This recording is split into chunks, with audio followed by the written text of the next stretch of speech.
Iranian ballistic missiles strikes focus on key Israeli military sites such as Nevatim Air Base near Beersheba and Tel Nof Air Base, both of which house the billion-dollar Israeli F-35 fighter jets and other high-value assets. Additional targets included the Hatzerim Air Base in the Negev Desert and the Mossad headquarters in Tel Aviv. This is the Fatah hypersonic missile and the Shahab-3, and we'll look into the details why the Arrow missile failed to intercept the Iranian glide vehicles, all in the video ahead. The U.S. traced the launch location to a valley south of the Iranian city of Shiraz. Iran has launched its largest ever attack on Israel, firing 180 ballistic missiles. These missiles traveled more than 1,000 miles from this valley to reach Israel's most populated city and military sites. Iran used variants of the Shahab-3 ballistic missile in its latest attack on Israel. The Shahab-3 is the foundation for all of Iran's medium-range ballistic missiles and uses liquid propellant.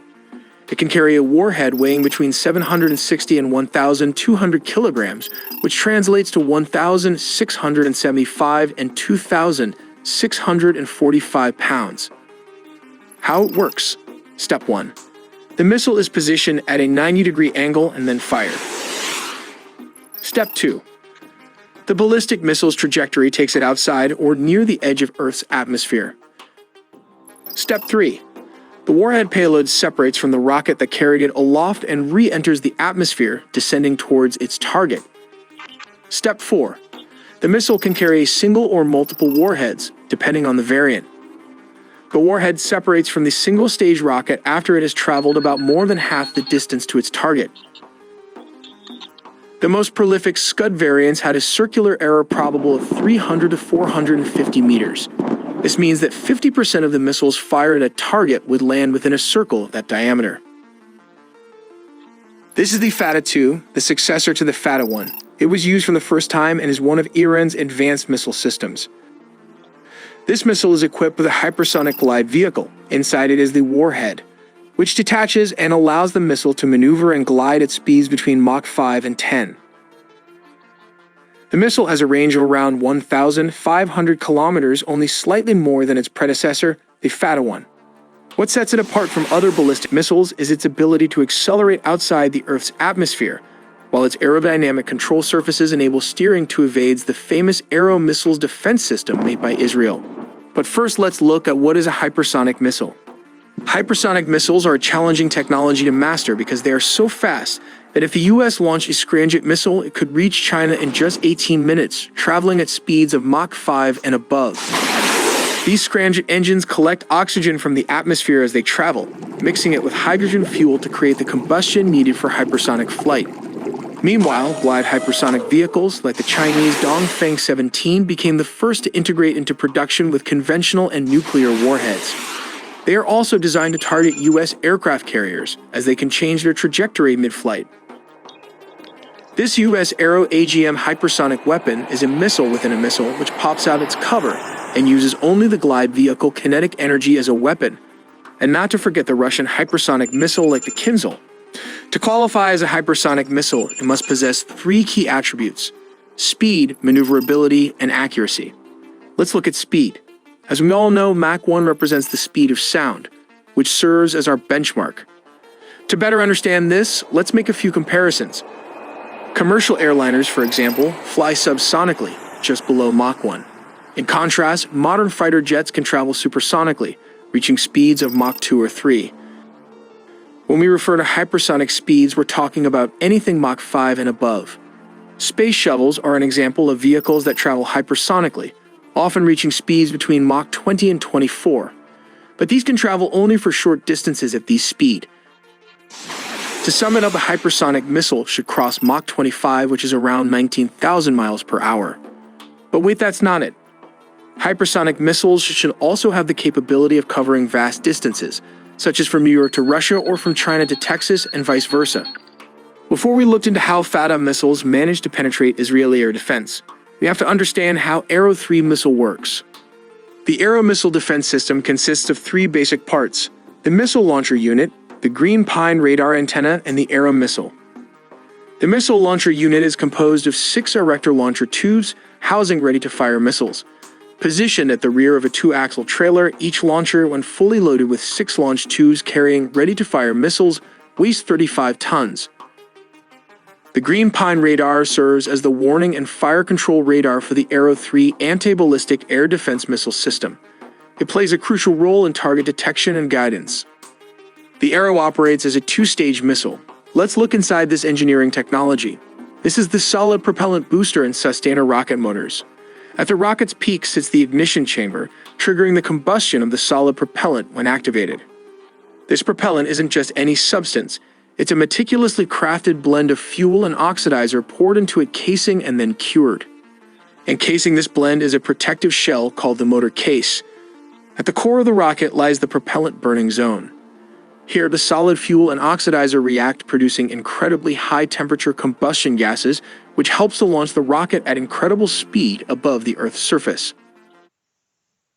बार-बार car या bike wash करने का time अब गया। बस इसे एक बार spray कीजिए और रब high-temperature combustion gases, which helps to launch the rocket at incredible speed above the Earth's surface. Moving further to the front, the most important part of the missile is the kill vehicle, which can be divided into 3 basic parts. The second stage is the propulsion system with a thrust vectoring nozzle. Just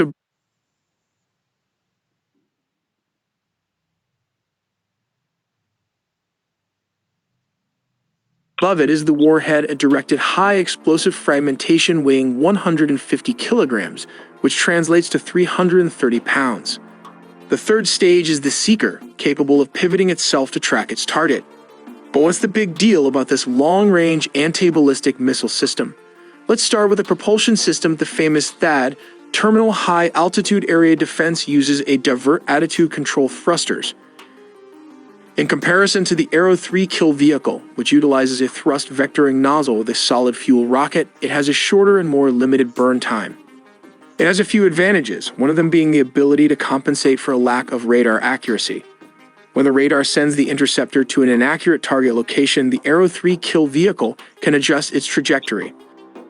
Since intercontinental ballistic missiles travel at very high speeds, the kill vehicle must change its trajectory based on newer, more accurate radar data from its seeker. A failure to fully divert the course to the new target would result in a failure to intercept. Now let's take a look how the Israeli defense system works. The Israeli defense system consists of 3 tiers. First up is the long-range Arrow missile defense system, which was designed specifically with Iranian missiles in mind. Each of these system rockets costs a few $1,000,000, and they can intercept missiles outside the Earth's atmosphere, resulting in enhanced protection. The second layer of defense is the so-called David Sling system, designed for taking out missiles and drones. Finally, the Iron Dome stops most short-range rocket attacks in Israel. Let's take a look at why the Iron Dome failed to intercept the Iranian ballistic missiles. Apart from discussing the multi-layered missile defense system, the Iron Dome itself has a range of around 40 miles, while the David Sling can intercept ballistic missiles up to a range of 180 miles. The top-tier Arrow anti-ballistic missile systems can target threats up to 1,500 miles away. According to reports, 180 ballistic missiles, which are possibly hypersonic as claimed by the Iranian Revolutionary Guard, were launched. Although the Arrow missile defense system successfully intercepted many missiles before they reached Israel, many still got through. The main problem behind the failure to intercept was after the detachment of the glide vehicle from the launcher. The glide vehicle can change its trajectory multiple times, which confused the Arrow missiles. This maneuver also bypassed the David Sling and finally the Iron Dome system, which is not designed to counter hypersonic missiles like the Fatah II model. As a result, the interceptor missed for targets and the glide vehicle landed on military bases where the $100 million F-35 jets were stationed. Let's examine the cost implications of a single day of missile attacks. Iran expended over $200 million by launching ballistic missiles along with drones, whereas the IDF spent $1 billion to defend itself. This includes the Arrow missile, which costs around $2.5 million. The David Sling costs around $1 million to produce, while the Iron Dome costs around $20,000 to $100,000 for a single missile, depending on inflation. By contrast, Iranian ballistic missiles cost around $200,000 each, and its drones only $20,000 to $50,000 each. We make original videos from scratch, so please do subscribe and hit the notification bell for more videos.